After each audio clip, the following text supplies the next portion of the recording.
In the sweltering pulse of Lagos, where the horns never stop blaring and the scent of fried akara dances through the dust-laced air, Chidi balanced a plastic crate of tomatoes against his chest. The heat clung to his skin like a second shirt, thick and stubborn.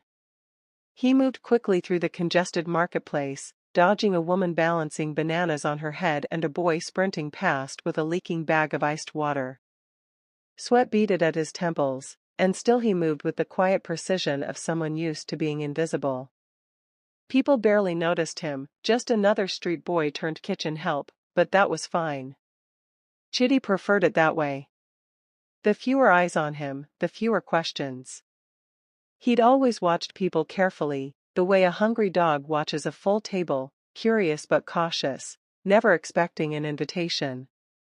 It was this skill that helped him survive in the sprawling staff quarters behind the lavish Annecy estate, where the kitchen was as tense as a battlefield and the cooks wore pride like aprons. The Annecy family was old money, generational wealth stretching back beyond independence. The family's patriarch had once dined with presidents, their dining table stretched longer than the history books taught in school.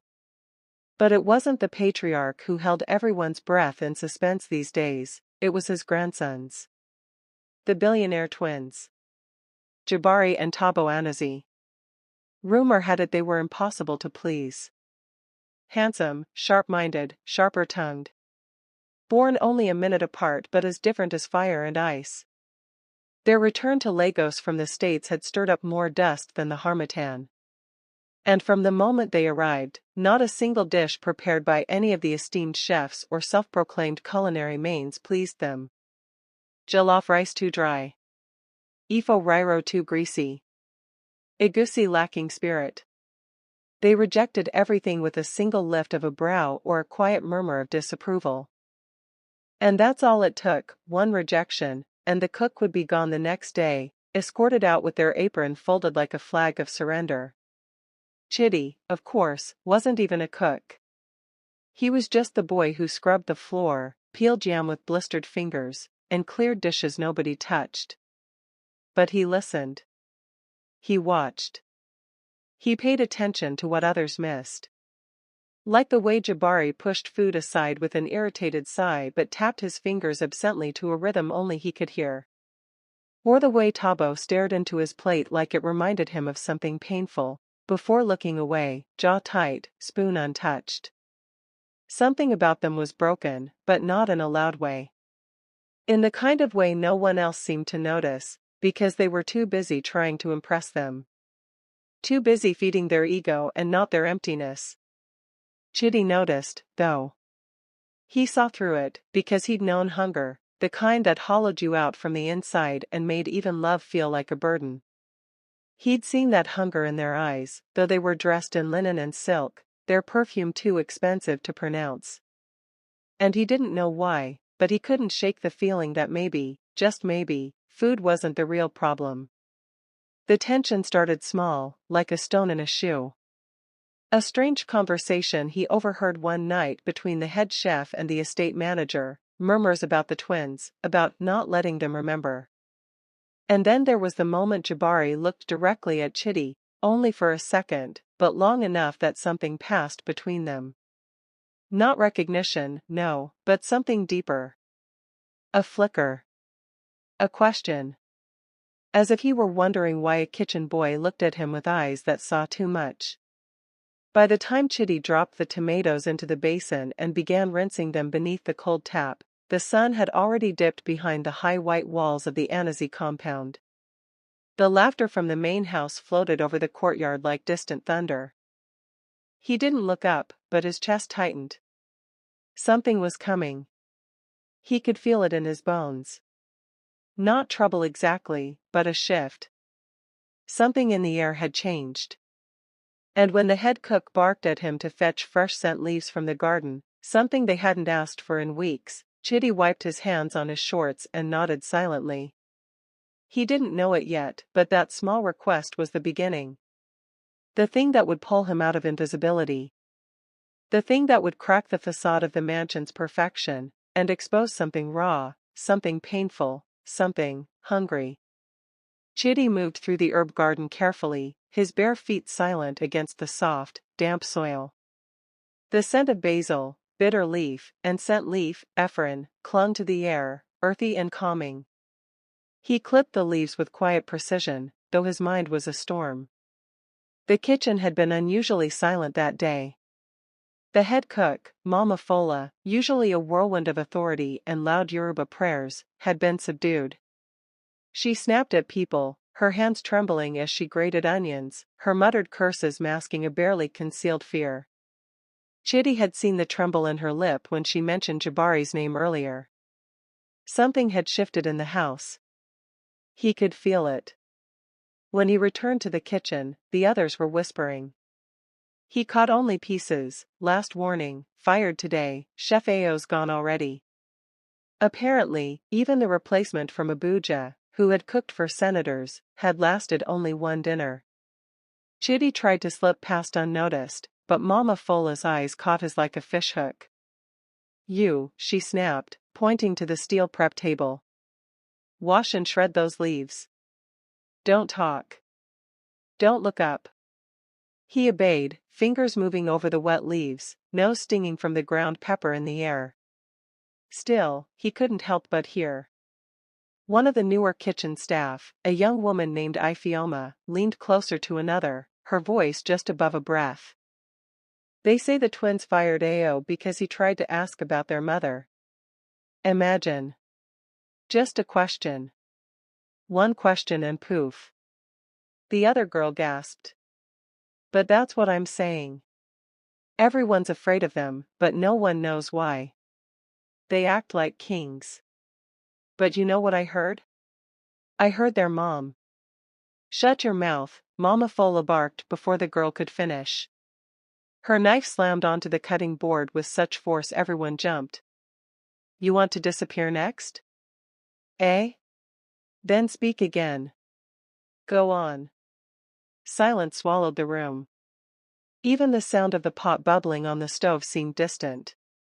That night, Chidi lingered longer than usual in the back corridor near the service entrance to the main house. He often did, just to hear the music, the clinking of silverware, the occasional murmur of conversation. But tonight was different. There were no sounds of cutlery. No music. Just silence. The kind that feels like someone holding their breath. And then, crash. A plate. Shattered. Chidi froze. A door swung open violently, and footsteps pounded down the corridor. Jabari emerged first, his face tight with rage, followed closely by Tabo, whose eyes held a simmering quiet that was somehow more frightening than his brother's fury. Mama Fola trailed behind them, her voice pleading.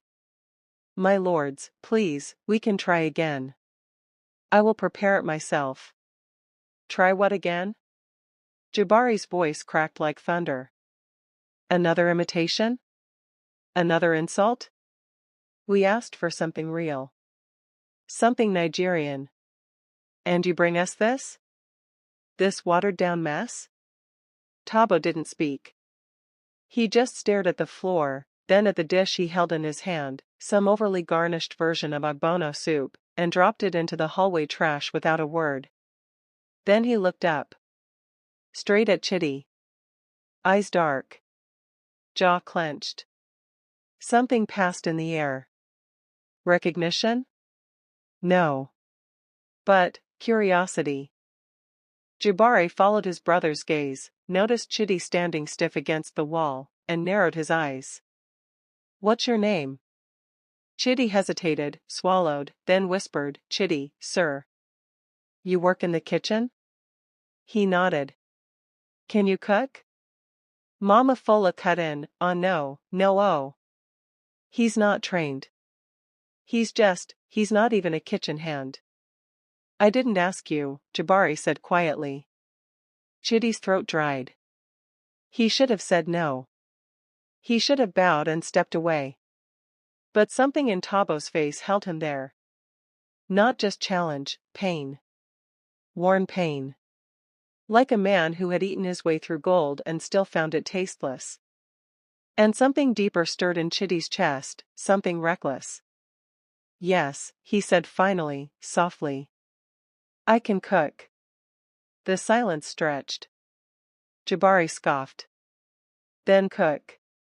They gave him one chance. One meal. The following afternoon, Chidi stood alone in the hot, echoing kitchen. The others had cleared out at Mama Fola's order, though not without curious stares. He could feel their eyes behind the pantry doors. He could hear their whispers from the corridor. He ignored them. He didn't overthink the menu. He didn't try to be fancy. He didn't try to impress. Instead, he thought of his mother. Of the way her hands smelled like crayfish and palm oil when she held his face. He thought of the small pot she used, blackened from years of use, how the aroma would wrap around him like a hug even before he opened the door. And he began to cook. He pounded pepper, not in the blender like the chefs, but in the mortar with the pestle. He chopped onions without goggles, let the tears come. He used IRU, the fermented locust bean other cooks always omitted for being too rural. He selected smoked fish with trembling hands and added stock cubes sparingly. He didn't follow a recipe. He followed memory. He followed longing. When he plated the okra soup, soft, viscous, rich with flavor, and placed it beside a soft, rounded mound of umla, he hesitated for only a second. Then he wiped his hands on his shirt and brought it out. The twins were seated in the private dining hall. The same hall where politicians had eaten and artists had been snubbed. Jabari looked up first. Then Tabo. Both stared at him like they didn't recognize him, though he'd passed them water and cleared their plates for weeks. He placed the tray gently in front of them, bowed, and turned to leave. Stay, Tabo said. Chidi stopped. They picked up their cutlery. Then paused. And to his surprise, they dropped them. Tabo reached for the umla with his fingers. Jabari followed. A moment passed. Then another. And then, like fog lifting, something shifted. Jabari chewed slowly, then looked at his brother. Tabo's head was bowed, but his shoulders trembled, not with rage, but with something softer. Memory, perhaps. Or grief. They ate. Silently. Slowly. But they finished everything. Chidi stood frozen. He couldn't breathe. Tabo spoke first, his voice cracked and low. Where did you learn to cook like this? Chidi's mouth was dry. My mother. In Makurdi. Before she died. Jabari nodded, almost to himself. She used to make something like this, he murmured. Before everything went wrong. They didn't say thank you. But they didn't need to. The empty plates said enough. The quiet said more. And as Chidi turned to leave, he caught a glimpse of something raw behind Jabari's eyes, something not often seen in men with money. A boy. A lost boy. Maybe two. That night, the mansion didn't echo with silence or breaking china. Just the gentle clink of dishes being cleared, and behind it, a feeling that something was healing. Not fully. Not yet. But slowly. And Chidi? He didn't sleep that night. Because he knew. This was only the beginning. The days that followed blurred like rain against a dusty windowpane. Word of Chidi's cooking spread through the estate like wildfire. The kitchen staff no longer whispered about him in contempt or amusement but watched him with wary awe.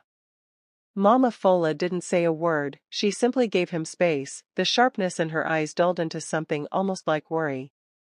He was no longer the shadow moving between pots and plates. He had stepped into the light, and it burned more than he expected. The twins ate only when Chidi cooked. Nothing else touched their plates. The other chefs prepared entire buffets that sat untouched while the boys waited for whatever Chidi chose to make.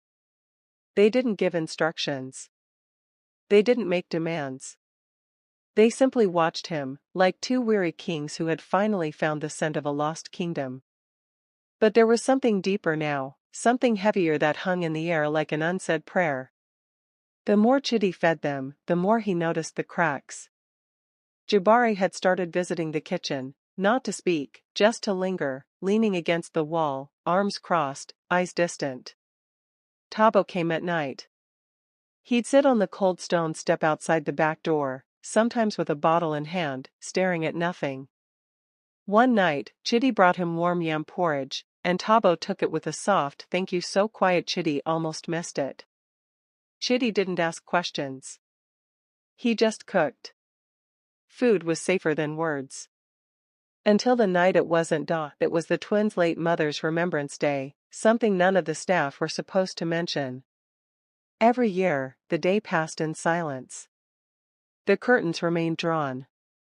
No guests were allowed. The twins never came out. But this year was different.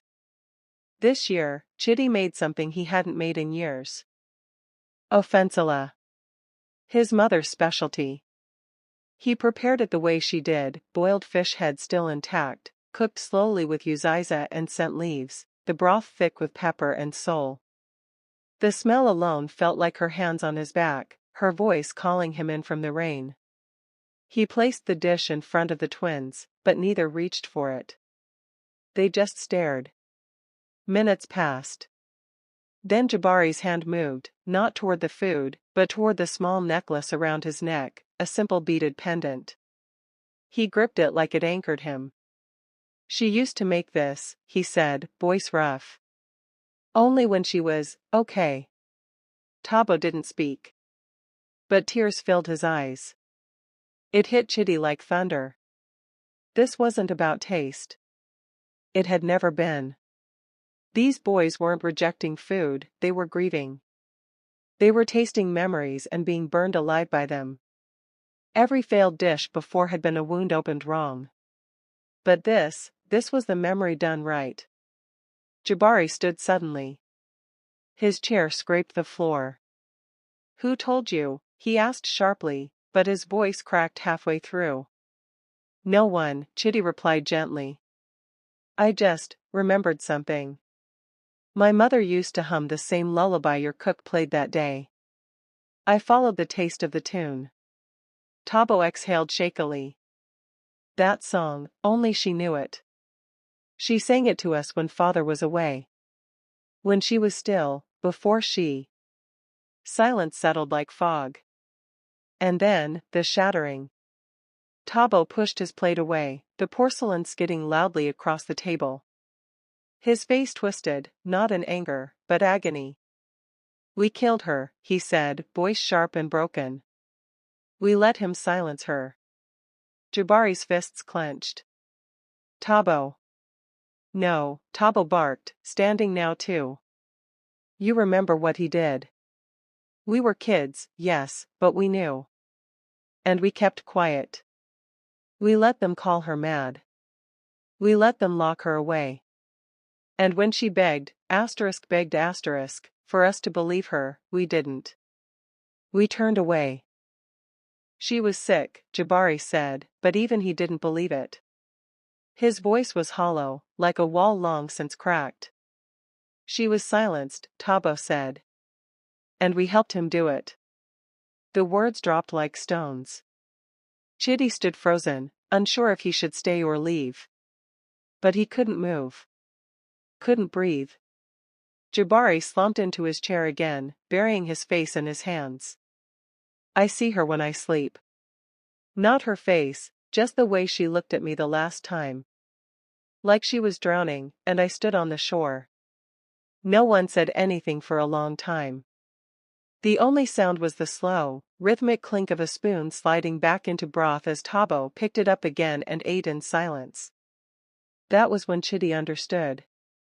Food hadn't saved them. It had broken them open. Shown them what they had buried under designer shoes, Harvard degrees, and foreign passports. All the money in the world couldn't season grief. Couldn't garnish regret. But maybe, just maybe, it could help them name it. That night, the entire house slept uneasily. Chitty stayed awake by the kitchen fire long after everyone had gone. The pot of offensala still simmered softly, its scent like a lullaby in the dark. He didn't feel like a kitchen boy anymore. He felt like a mirror.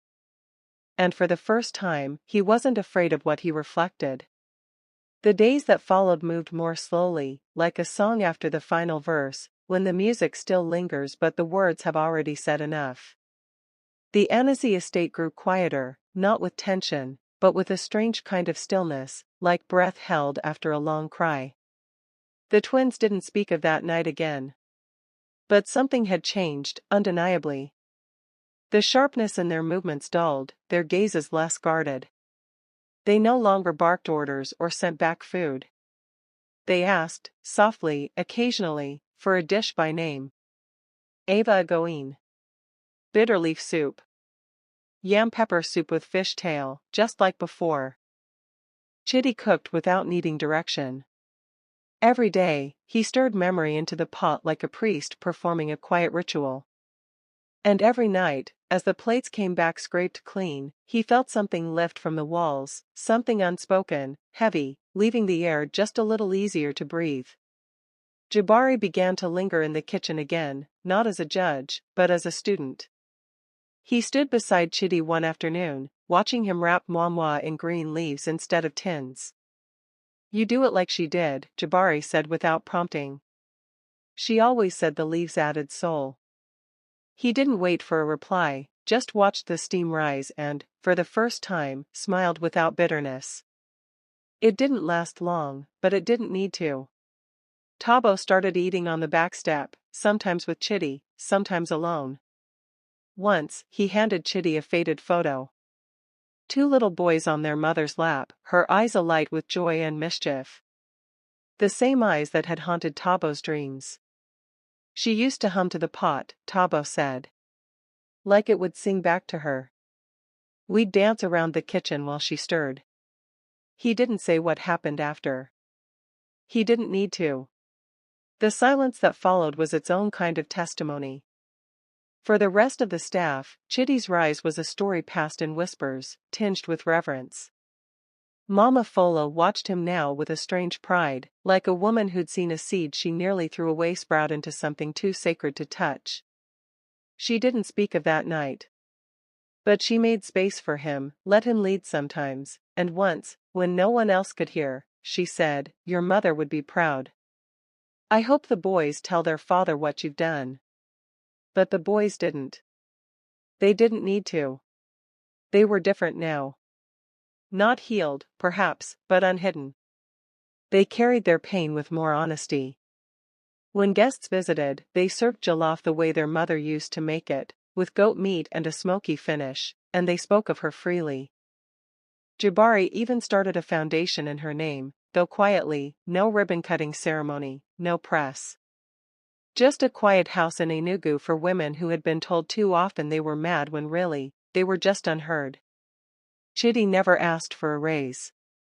Never asked to be called chef. But he stayed. The kitchen became his chapel, his altar. He cooked not to impress, but to remember. To feed the wounds no one else could see. And in that place, between scent leaf and silence, between memory and forgiveness, something whole began to grow. Not just for the twins. But for him too.